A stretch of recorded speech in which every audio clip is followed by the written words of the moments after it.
One day, 3,000 years ago, the Jewish people woke up and they heard a bas kol coming from heaven, making the following declaration. The next leader of the entire Jewish people will be named Shmuel. He hasn't been born yet, but his birth is coming. And this, unsurprisingly, led to a whole great excitement and a buzz erupted. I mean, who would be the one to give birth to the next leader of the Jewish people?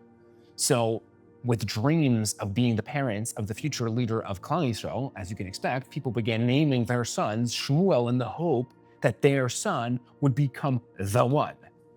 40 years go by, and not one of the boys named Shmuel was appointed leader. Not until Chana came along, who after years of being barren, she finally had a son and she gave birth, and she named him Shmuel, and we all know the story. He was the one who became the leader of the Jewish people. What happened to all the other Shmuels? There's a part of the story that a lot of people don't know. What happened to all the other kids? All the hundreds of children whose parents with hopes and dreams named their kid Shmuel, hoping that their kid would be the one to grow into a tzaddik and a navi and the leader of Klal Yisrael. What happened to all of those kids? So the Chida writes that despite not becoming the leader of the Jewish people, each and every one of those children named Shmuel nevertheless became a navi, each and every one of them.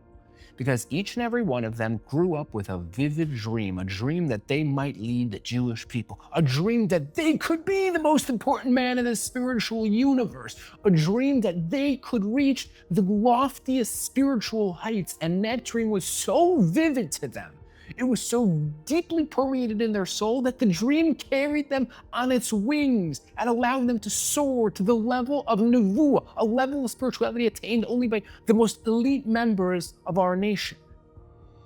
If we clutch close to our dreams and never let go, greatness can be attained.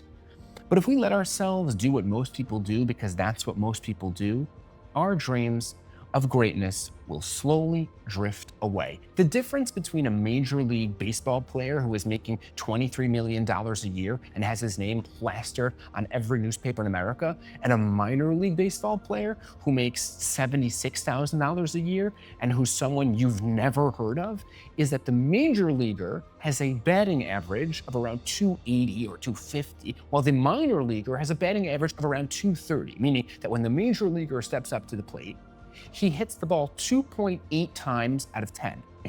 The minor leaguer only hits the ball 2.3 times out of 10. Not a very big difference. Yet one is a famous millionaire and the other some regular guy who shops at the same Walmart you do. What led to the drastic difference? Both dreamed about becoming a baseball superstar. Both aspired for baseball greatness. The answer is that the major leaguer refused to let his dreams go.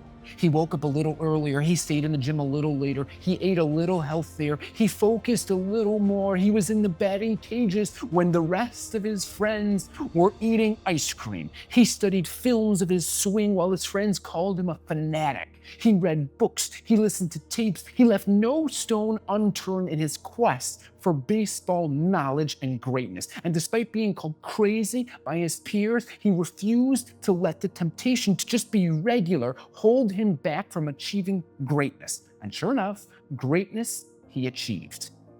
We should all be the same. We should aspire to live a life with no lashon hara and never let go of that dream. To dream of a house buzzing with chesed and then see to it that it happens. To dream of being really tznius and then doing so despite the sneers and the social pressures. To dream of finishing Shas and then to never stop dreaming. To take the dreams we all had when we were young and close our eyes and accomplish them. The only person who gets in the way of your spiritual dreams is you. Don't shrink your dreams to fit your life. Stretch your life to fit your dreams.